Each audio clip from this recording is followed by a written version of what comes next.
휴가철의 정점을 맞아 인파로 북적이는 여수 밤바다를 돌아봤습니다. 급속하게 재확산되고 있는 코로나19. 지역 유입을 막을 대비책이 허술합니다. 마스크 끼는 사람 있고 또 안 끼는 사람 있고. 수도권 교회발 코로나19에 전남 지역도 다시 뚫렸습니다. 불안감이 도내 전체로 확산되고 있습니다. 지역에서도 전체 학교의 절반이 오늘부터 2학기를 시작했습니다. 앞서 1학기 때 있었던 그 공백을 실제로 메우기란 어려운 상황입니다. 그러나 조만간 다시 온라인 수업을 병행하게 될 가능성이 있어 혼선이 우려됩니다. 연일 35도를 넘는 무더위가 계속되는 가운데 적조 발생 가능성이 높아지고 있습니다. 이미 무해성 적조는 여수 신월항 인근에 띠를 드러내기 시작했습니다. 시청자 여러분 안녕하십니까? 화요일 밤 여수 MBC 뉴스데스크입니다. 화려한 야경으로 유명한 여수 밤바다 낭만포차와 해양공원 등지에 관광객들이 몰려들고 있습니다. 그야말로 피서의 절정입니다. 코로나19 신규 확진자가 폭발적으로 늘었던 지난 연휴, 여수에만 무려 20만 명 이상이 다녀간 것으로 집계되고 있는데요. 네, 하지만 마스크 착용이나 거리 두기 등의 방역 수칙은 제대로 지켜지지 않고 있고 당국의 지도 점검도 허술해서 대책이 필요해 보입니다. 오늘 첫 뉴스 문형철 기자입니다. 여수의 관광 명소로 손꼽히는 낭만포차에 이른 저녁부터 관광객들이 줄을 잇습니다. 점포에는 빈자리를 찾아볼 수 없을 정도로 이미 손님들로 북적거립니다. 바다에서 불꽃놀이가 시작되자 점포 바로 옆 좁은 공간에는 인파가 몰려들고 마스크를 착용하지 않은 사람들까지 뒤섞여 사진을 찍습니다. 인근 해양공원에 있는 식당 앞에는 순서를 기다리는 손님들이 길게 줄을 섰습니다. 사람들 사이의 간격은 채 1m도 되지 않고 마스크를 착용하지 않은 경우도 눈에 띕니다. 기본적인 예방 수칙조차 제대로 지켜지지 않다 보니 관광객들 사이에서도 불만이 터져나옵니다. 마스크 끼는 사람 있고 또 안 끼는 사람 있고 놀랐는데 좀 불안하다. 그래서 다시는 가고 싶은 마음이 안 생겨요. 이번엔 노란 조끼를 입은 안내원을 따라가 봤습니다. 사람들이 모인 곳을 한번 둘러보더니 지나왔던 곳으로 다시 발걸음을 옮깁니다. 식당과 인파가 몰린 해안가를 이동하는 동안 거리두기나 마스크 착용에 대한 계도는 이루어지지 않았습니다.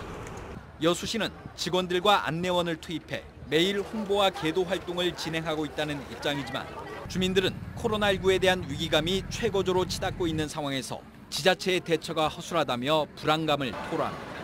운동 못 간다 이게 겁이 나서 정부 차원에서 저렇게 난리를 치는데 여기는 무법천지예요, 무법천지. 응? 지난 사흘간의 연휴 동안 여수를 다녀간 방문객은 21만 명.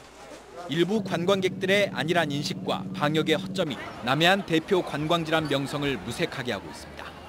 MBC 뉴스 문형철입니다. 네, 수도권 교회발 코로나19의 재확산이 청정 지역이던 전남 도내까지 퍼졌습니다.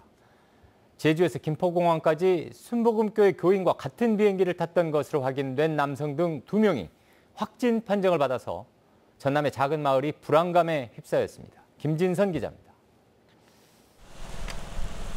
어젯밤 60대 주민이 코로나19로 확진된 진도군의 한 마을. 방역 소독이 이루어졌고 마을 전체의 출입이 통제됐습니다. 이 확진자는 지난 12일 순복음교회 교인인 김포 70번째 확진자가 탔던 제주 김포행 비행기 내에서 감염된 것으로 파악됐습니다. 주민들 어째 밤에 검사를 했거든요. 전부 불안하니 그러고 긴장만 하고 있죠. 섬 출입구인 진도대교에서 24시간 발열 체크를 하며 청정 지역을 유지해왔지만 이번 교회발 재유행에 뚫린 겁니다. 이 남성은 진도 자택으로 온 지난 13일부터 닷새 동안 일상생활을 한 탓에 70여 명이 직간접 접촉자로 분류돼 검사를 받았습니다. 대부분 음성 판정을 받았지만 지난 15일 의심면 식당에서 함께 식사를 한 70대 남성이 양성으로 추가 판정됐습니다. 추가로 확인되는 접촉자에 대해서도 신속히 격리 조치해서 지역사회 감염의 연결고리를 차단하는 데 최선의 노력을. 전라남도는 재확산이 시작된 수도권 교회와 광복절 집회, 광주 유흥주점 방문자들에게 진단검사를 의무로 받으라는 긴급 행정명령을 발동했습니다. 이와 관련해 130여 명이 진단검사를 받았고 64명이 음성 판정을 받았습니다. 확진자가 발생한 진도에서는 21일까지 등교 대신 원격 수업을 하기로 한 가운데 전라남도 교육청은 학교 내 발생이 아닌 만큼 진도군을 제외한 다른 지역은 정상 등교를 권고했습니다. MBC 뉴스 김진선입니다. 코로나19 재확산의 진원지로 꼽히는 수도권 교회와 광복절 집회, 광주 유흥주점 등을 방문한 전남의 검사 대상자가 130명을 넘어섰습니다. 전라남도에 따르면 광주 상무지구 유흥주점을 방문한 도민과 서울 성북구 사랑제일교회, 경기 용인시 우리제일교회, 경복궁역 인근 집회, 광복절 집회 등에 참여한 132명이 자진신고로 검사를 받고 있습니다. 현재까지 검사 대상의 절반가량인 69명이 광주 유흥주점 방문자로 나타났으며 전라남도는 21일까지 자진신고를 접수하고 검사를 진행할 계획입니다. 이번 수해로 가장 큰 피해를 입은 구례에서는 연일 복구 작업이 이어지고 있지만 폭염의 그 속도는 더뎌지고 있습니다. 게다가 수도권과 광주 전남 지역의 코로나 확산세에 자원봉사자까지 급감해 일상으로의 복귀가 더 늦어지고 있습니다. 남궁욱 기자가 현장에 다녀왔습니다. 해병대 장병들이 빗물에 잠겨 못 쓰게 된 비닐하우스를 철거하고 있습니다. 머리 위 내리쬐는 태양에 온몸에서는 땀이 비오듯 쏟아집니다. 머리에 물을 적시고 목을 축여가며 더위를 쫓아보지만 그때뿐입니다. 원장님, 아이스크림 주십시오! 10일 전에 물난리가 난 구례는 지금은 더위와 싸우고 있습니다. 8일째 폭염특보가 이어지고 있고 오늘 최고 기온은 34.9도, 체감 온도는 35도가 넘었습니다. 무더위의 복구 작업은 더뎌질 수밖에 없습니다. 지금 40분 정도 작업을 하고 20분간의 충분한 휴식을 좀 취하고 있습니다. 그래서 저희가 부대에서랑 지자체에서 지원해주고 있는 그 물이랑 그다음에 온열 손사 킷이 있기 때문에 무섭게 확산하고 있는 코로나도 복구 작업에 발목을 잡고 있습니다. 수도권과 광주 등에서 코로나 확진자가 급증한 지난 주말 이후 자원봉사자 수는 4분의 1 수준으로 급감했습니다. 어떻게 살랑가 모르겠어. 너무 인억 땅이 한 평도 없으니까 이렇게 너무 땅에다 또 요거 저걸 치우고 집을 또 지어야 될지 말아야 될지 알 수가 없네. 그냥 너무 막막해. 피해 규모도 눈덩이처럼 불어나 구례군의 피해 금액만 1,800억 원을 넘었습니다. 주민들은 특별 재난지역 지정 등 정부와 지자체의 지원이 있더라도 복구에 드는 비용에 비해선 턱없이 부족하다며 추가 지원을 호소하고 있습니다. 지금 안에 전기요금까지 넣어가지고 냉방기 시설까지 해가지고 이게 아직 8천만 원 정도 들어갔거든요. 이번에도 지면은 그 정도 또 들어가죠.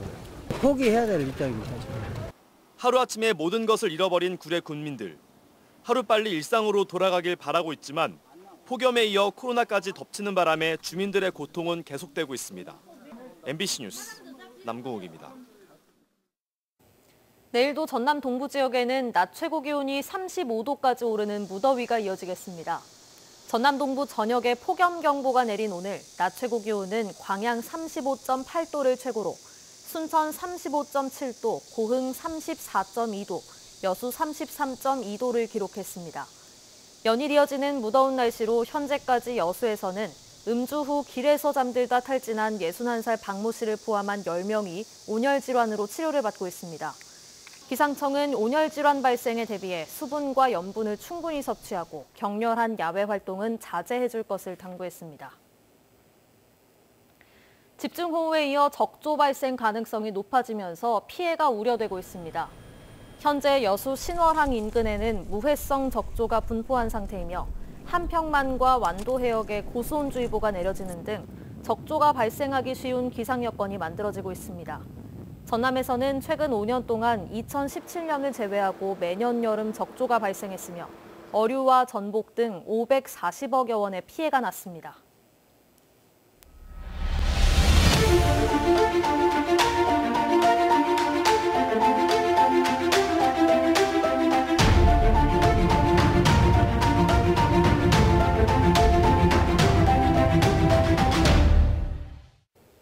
네, 오늘 도내 학교의 절반이 새 학기를 시작했습니다. 도교육청이 전면 등교 방침을 권고함에 따라 전교생이 등교하는 학교가 많았는데요. 지난 주말부터 시작된 코로나19 재확산세에 따라 다시 등교를 못하게 될 가능성도 있습니다. 네, 학교 현장의 혼란이 당분간 불가피할 전망입니다. 조희원 기자가 취재했습니다. 도내 유초중고등학교의 절반이 짧은 방학을 끝내고 개학했습니다. 유치원과 초등학교는 전체의 35%, 중학교는 80%가 등교를 시작했습니다. 고등학교의 개학률은 가장 높은 97%로 전남 도내고등학교 144곳 중 111곳이 2학기를 시작했습니다. 수능을 불과 100일 남짓 남겨놓은 고3 수험생들은 비로소 시작된 전면 등교에 반가워했습니다. 저희가 3학년 때가 가장 중요한 시기잖아요. 온라인 수업의 경우에는 일단 수업이 잘 진행이 되지 않는 경우가 큽니다. 일단 현장에서 하는 게 아니다 보니까. 일선 교사들은 학기가 시작한 지 5개월 만에 온라인 수업에 부담을 덜고 밀린 학사 일정을 소화하는 데 집중할 수 있게 됐습니다. 학습에 공백이 생기지 않도록 많은 부분에서 신경을 써주고 계시지만 앞서 1학기 때 있었던 그 공백을 실제로 메우기란 어려운 상황입니다. 그렇기 때문에 더욱 위기의식을 갖고 계시고 그러나 조만간 다시 온라인 수업을 병행하게 될 가능성이 있습니다. 전남도 교육청은 전남은 확진자 수가 적고 학급당 학생 수도 평균 20명뿐이라 충분히 전면 등교 수업이 가능하다는 입장을 고수하고 있습니다. 반면 세종과 충북 등 타 지역 시도교육청은 코로나19 재확산세에 따라 전면 등교 방침을 취소하는 추세입니다. 교육부는 내일 전국 시도교육감 회의에서 2학기 학사 일정을 논의할 계획인 가운데 전남교육청 역시 회의 결과에 따라 전면 등교 방침을 조정할 가능성이 있다고 밝혀 학교 현장의 혼선이 우려되고 있습니다. MBC 뉴스 조희원입니다. 순천시가 임종석 이사장의 남북경제문화협력재단과 협약을 맺고 남북도시 간 교류 사업에 나섰습니다. 순천시와 남북경제문화협력재단은 오늘 순천시청 소회의실에서 순천시장과 임종석 경문협 이사장이 참석한 가운데 남북협력을 위한 업무협약을 체결하고 시민 참여 원칙을 바탕으로 순천시와 북측 한 개 도시와의 협력을 추진하기로 했습니다. 이번 협약은 남북 도시 간 지속 가능한 협력을 위해 남북한 30개 도시를 정해 교류 사업을 추진해 나가는 계획의 하나로 추진됐습니다. 지난 주말 해경이 음주운항 단속을 벌인 결과 3건의 음주운항이 적발됐습니다. 여수 해양경찰서는 지난 16일 고흥해상에서 혈중 알코올 농도 0.066%로 1톤급 상박을 조종한 A씨와 여수해상에서 혈중 알코올 농도 0.040%인 상태로 모터보트를 타고 낚시를 한 B씨 등 3명을 적발해 조사하고 있습니다. 해경은 음주 상태에서 수상 레저기구나 선박을 운항해 사고가 날 경우 생존 확률이 크게 떨어진다며 음주운항은 절대 하지 말아야 한다고 당부했습니다. 김영록 전남도지사가 김대중 대통령 서거 11주기를 맞아 김대중 정신을 받들어 도민들과 함께 어려움을 극복하겠다고 다짐했습니다. 김 지사는 오늘 추모사를 통해 최근 코로나19와 갑작스런 수해가 전남에 큰 상처를 남겼다며 그럼에도 위기를 기회와 희망으로 바꿔나갈 수 있는 것은 역경과 고난에 굴하지 않는 김대중 정신이 살아있기 때문이라고 강조했습니다. 특히 코로나19로 인한 변혁의 시대, 원대하고 과감한 도전을 통해 생명의 땅, 으뜸 전남을 이뤄내겠다며 노벨 평화상 수상 등 평화와 인권의 상징인 김대중 정신을 영원히 후대에 전하겠다고 덧붙였습니다. 오늘 오전 11시 10분쯤 순천시 해룡면의 3층짜리 상가주택에서 불이 났습니다. 이 불로 주택 내부가 전소됐지만 사고 당시 주민들은 모두 외출한 상태라 다행히 인명피해는 없었습니다. 소방당국은 누전 등 전기적 요인이 화재 원인일 가능성이 높은 것으로 보고 정확한 사고 원인을 조사하고 있습니다. 집중호우와 높은 습도로 인해 도열병과 입진무늬 마른병 등 병해충 발생이 늘고 있습니다. 전남 농업기술원에 따르면 현재까지 확인된 도열병 피해 면적은 지난해보다 35% 증가했고 입진무늬 마른병도 18.9% 늘었습니다. 또 벼의 주요 해충인 홍명나방의 성충 밀도도 지난해보다 높아 적기 방제가 이루어지지 않을 경우 이삭도열병, 흰잎마른병 등의 추가 발병과 확산이 우려되는 상태입니다.